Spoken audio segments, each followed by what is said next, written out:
देवेंद्र फडणवीस त्याला तर काय झालं माहित आहे मला. जेव्हा आले त्याला मला बरा वाटायचा, माणूस चांगला वाटायचा. आतापर्यंत बरा होता.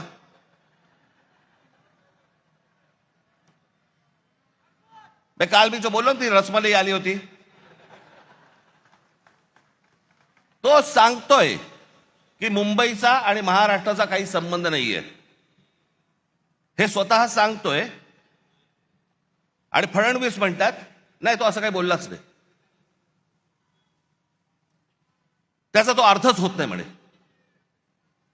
मला असं वाटायचं की फडणवीसांना इंग्रजी कळतं, पण कसं आहे, खोटं बोलत राहायचं. त्याला वाटतं ह्याच्यातनं लोकांना वाटेल की बाबा नाही, खोट्याचं खरं करता येतं. नाही होणार. आता मला आत्ताच सकाळी कोणीतरी त्याची एक क्लिप पाठवली, लावर येतोय.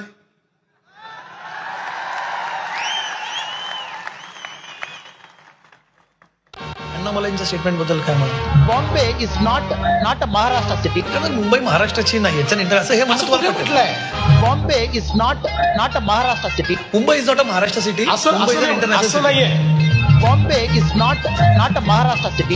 त्यांनी म्हटलं मुंबई हे आंतरराष्ट्रीय, आणि ते खरंच आहे, आंतरराष्ट्रीय शहर आहे. त्यात काय वाईट आहे? Bombay is not a Maharashtra city. आंतरराष्ट्रीय शहर आहे, महाराष्ट्राचं नाही असं असं बिलकुल नाही म्हटलेलं. Bombay is not a Maharashtra city. त्याचं वाक्य आहे. नाही तसा त्याचा अर्थच नाही. Bombay is not a Maharashtra city. CM साहेब त्यांचं तो बोलतोय खाली की मुंबई महाराष्ट्राची नाही म्हणून नाही. तो असं बोललाच नाही म्हणे.